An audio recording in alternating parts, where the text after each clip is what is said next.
What messed up thing did your school do? As a fundraiser last year, my school played What Does the Fox Say for a week over the PA system during passing periods. You could pay to stop the song, and they were going to stop it once they met their goal. Doesn't seem too awful at first. But throughout the week, they made the song progressively louder, and by the middle of the week, they had dropped the words in the song and were just playing the ding ding ding ding at obnoxiously loud volumes. Teachers started to disconnect their PA systems in their rooms. Students were complaining of migraines. Everyone was just super pissy about the situation. You'd think the lesson was learned. But they did same goddamn fundraiser this year. Junior high. Students were locked into the lunch area during lunch period to prevent students roaming the halls. I didn't realize how dangerous it was, e.g., in case of fire. Until one day, some kid poured super glue in one of the locks as a prank, and everyone started to get claustrophobic and freak out. During the national AP exams, there was a really big case where this girl cheated on one of the exams. She literally wrote notes on her arms and covered it with her sleeves. Probably one of the most idiotic things I ever heard. And what's more surprising is that she's president of numerous academic/community service organizations. Girl like that should be smarter. Anyway, the whole school was at risk of getting all the students' AP scores canceled and potentially be the joke of all the school district. So, the board members of the school paid some hush money to the right people so news wouldn't go past the school gates. The girl got away with a slap on the wrists, everyone's scores were safe, and the college board never heard of the news. Talk about extremely shady. It sounds like she was someone who was pushed into overachieving by her parents, and come exam time she just cracked and cheated in a really stupid way rather than admit defeat. This wasn't my school, but my school's main rival. IGOOs, that's what you would call it, tried to ban the color red. Like flat out no red. Shirts, buttons, hair. I shit you not, if your hair was a little too red, even if I was natural, try would punish you. They didn't ban the color blue, so I'm pretty sure their school was run by the Crips. We had a school lockdown because an armed escaped convict ran into our school. They said nothing at all. Anyone that was already in the hallways were automatically suspended. No one got hurt. Cops got to them. But seriously, so stupid.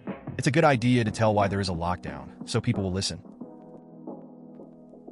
In my senior year of high school, I was suspended for 3 days for tweeting about how I didn't like a teacher's method of teaching.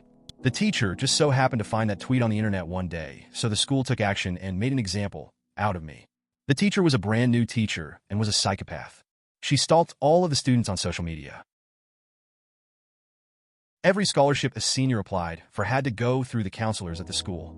The counselors then were later busted for selecting only the applications of their favorite students and sending those and tossing the rest. My brother went behind their backs and did his scholarships around town himself. The counselors found out about this and threatened him. Messed up. I went to a very small school. We had 3 classes and 4 teachers. The senior class was taught by the principal and vice principal. The vice principal was nicknamed the Dragon Lady, and during her lessons, she would randomly scream "duck," and you would have to jump under your desk as fast as you could because she would throw whatever was in her hand across the room. Also, we would have a desk cleaning on the last day of term, and whichever kid had really annoyed them would have to stand in the middle of the room while we all threw rubbish at them. And boys that wouldn't stop low riding their pants would have to wear a netball skirt for the rest of the day. I went to a high school that was primary Asian and Jewish students. One say my friend, who is a Persian Jew, wore an I love Iran shirt to school. In his first period class, all the Israeli students started yelling at him, and the teacher sent him to the disciplinary's office. They ended up making him wear a sweatshirt over it. As a fellow Persian, I was very upset by that. Recently, my sister's high school only let the year 7 kids go out to watch the eclipse and made the year 8 of 9S stay inside. She was telling me that some of the teachers even shut the curtains so the older kids would carry on working. These kids are like 13 to 14, they've never seen a total eclipse before, and the teachers wouldn't let them take 15 minutes to go outside and look. A teacher at my school brought in a STD doctor for health fair, and he gave out condoms and talked about safe sex. She was almost fired because we are an abstinent district, even though we have the highest rate of teen pregnancy. I kid you not, freshmen and sophomores are walking around with huge bellies, and about 4 juniors and 2 seniors.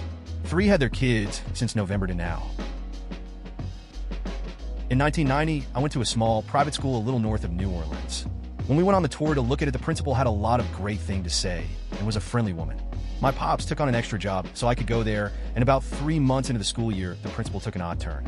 Suddenly, I had to buy special school-approved socks. We had uniforms, but that wasn't part of it. I had to buy special school-approved windbreakers. She confiscated a Lisa Frank binder I was carrying because she wasn't sure about it, which I still don't know what she mean. Twice she canceled field trips the day of, and canceled one while we were on the way there. Right near the conclusion of my time there, the principal found out she had a brain tumor and apologized for any erratic decision she made. She died about 18 months after that school year ended. My school was a grammar school, which means it's still free, but entrance is based solely on ability. Not too bad in itself, but that meant that the school only cared about being top of the league tables. Accordingly, kids who began to drop grades, we're talking slipping from A's to B's, would be asked to leave, regardless of the reason for the slip. Parents divorcing? Leave. Mental health problem? Leave. Homeless? Leave. By the start of sixth form, they have gaps to fill. As such, and I swear to God this is true, they simply import smart kids in from Hong Kong for 2 years and let them stay as boarders. Every year the school would get a dozen or so new Chinese students with weirdly incongruous English names. So many Jasons. In my senior year, our class was called to the auditorium and nobody knew what the gathering was for. We sat for 15 minutes in silence until our VP came out with a microphone and said, "Look left, look right. One of you will die this year." Then 5 more minutes of silence. Then we got to leave. Turns out there was a curse that every 2 years in our school someone from the senior class dies in a preventable accident. I'm reading some of these answers and thinking, I'm glad none of this happened in my school, but when I read /u/clever sexual innuendo story, I remember I had a similar experience, albeit with only one teacher. I was in primary school, about 10, 11 years old. Instead of AM 16 report, I wrote a fantasy story of goblins, skeletons, and the like having a war. About a week later, my teacher brought in my parents for a little talk. Not sure why at the time. Turns out she had concerns over my mental health. My dad, a man who has limited patience to stupidity, said something along the lines of, "He's a kid. He's got an imagination just like everyone else. Go fuck yourself," before storming out, leaving my mother to apologize whilst I'm staring in awe. In high school, we had a popular kid die from autoerotic asphyxiation.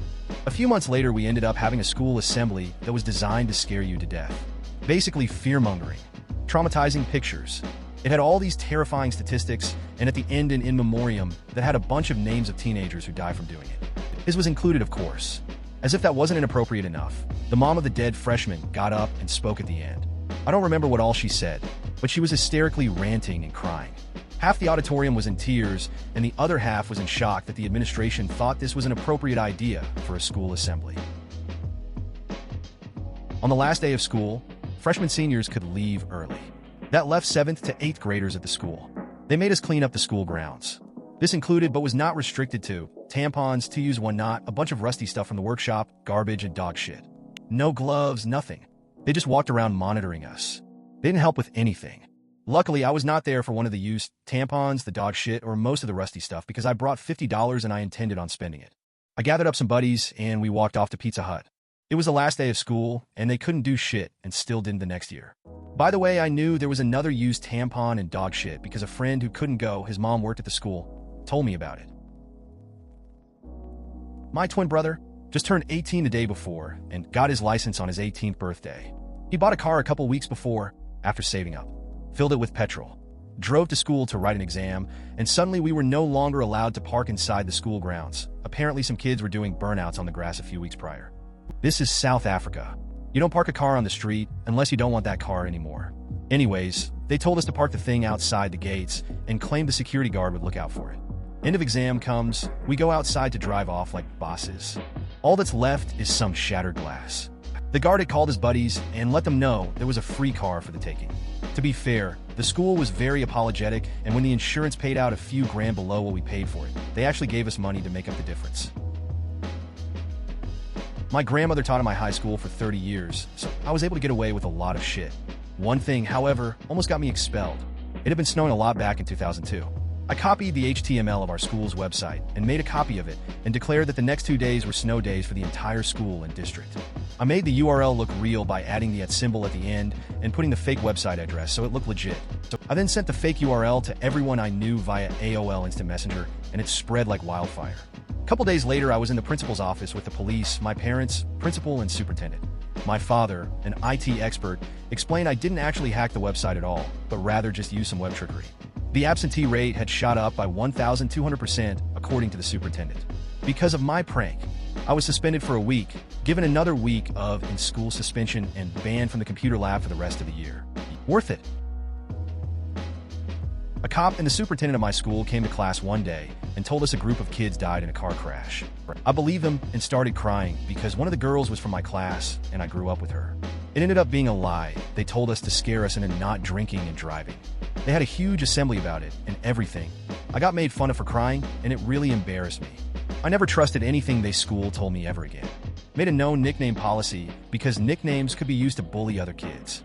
Even if your name was Jonathan and your nickname was John. The superintendent told me I needed to change the color of my hair. It was purple because it was a distraction. And I was obviously doing it because I wanted attention and should probably go see a therapist for it. Many more things like that.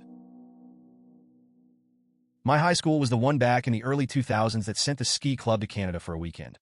One of the seniors wound up accidentally filming some drunk underage girls from the ski club dancing on a bar topless and wound up facing child porn charges. And he was expelled. The story was featured on an MTV show sometime after that. Our school had club days every so often, and the class I was in hosted a club, so they kicked us out. All of the clubs, except the Christian club, made you sign up or pay dues, so we found a big open area outside the gym that was having a small club gathering and asked if we could just kind of sit in the corner and chill if we were quiet. After about 15 minutes, the assistant principal storms in and hauls us all to his office for skipping class, despite being under the direct supervision of a teacher who gave us permission to be there. Gave about 15 people suspension and searches people's backpacks and purses. My school had what we called the Riot 2K12. On this very day, it all started with one incident. I don't remember what exactly happened. And the whole school blew up. Many fights broke out, kids skipping school, lots of detentions and suspensions. That day we had to be told by the higher-ups when we could leave class and when we can go to lunch. It was so bad that the news came to our school to cover it. It was an interesting experience, especially when the school contained around 3,000 students. The funny thing is every year after that people tried planning on Twitter to recreate the riot. Most of who were lame freshmen that didn't get to experience the original riot. A lot of changes came from this too. We had a lot more cops hired around the school. We had to get permission to go to the restroom or leave the class at all. They even almost canceled prom for the seniors because they were a major part of why it happened. All in all, it was a fun experience mostly because my friends and I weren't really affected by it. I miss those days sometimes. Kept the dumb shit chem teacher who had no clue what she was doing, but you could tell she was very social with the other teachers. And then fired the physics teacher who was the best teacher I'd ever had. He was a stereotypical nerd. I had chem my junior year and then physics my senior year. Their first years were the years I had them. I was nearly suspended for a week because of a report on World War II vehicles backstory.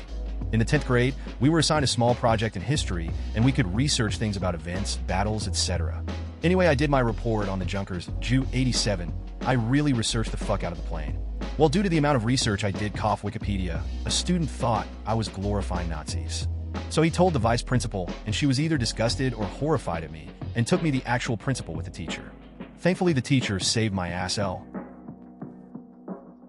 I was getting badly bullied by some girl when I was in the 7th grade. The school did nothing about it. It eventually got to the point where she bashed me senseless, and I woke up in the hospital. I came to school a few days later in a cast and sling and all that jazz, only to be presented with a school suspension notice due to their zero-tolerance policy. They didn't even get a statement from me. Just took the bully at her word. Please consider subscribing if you enjoyed. Love.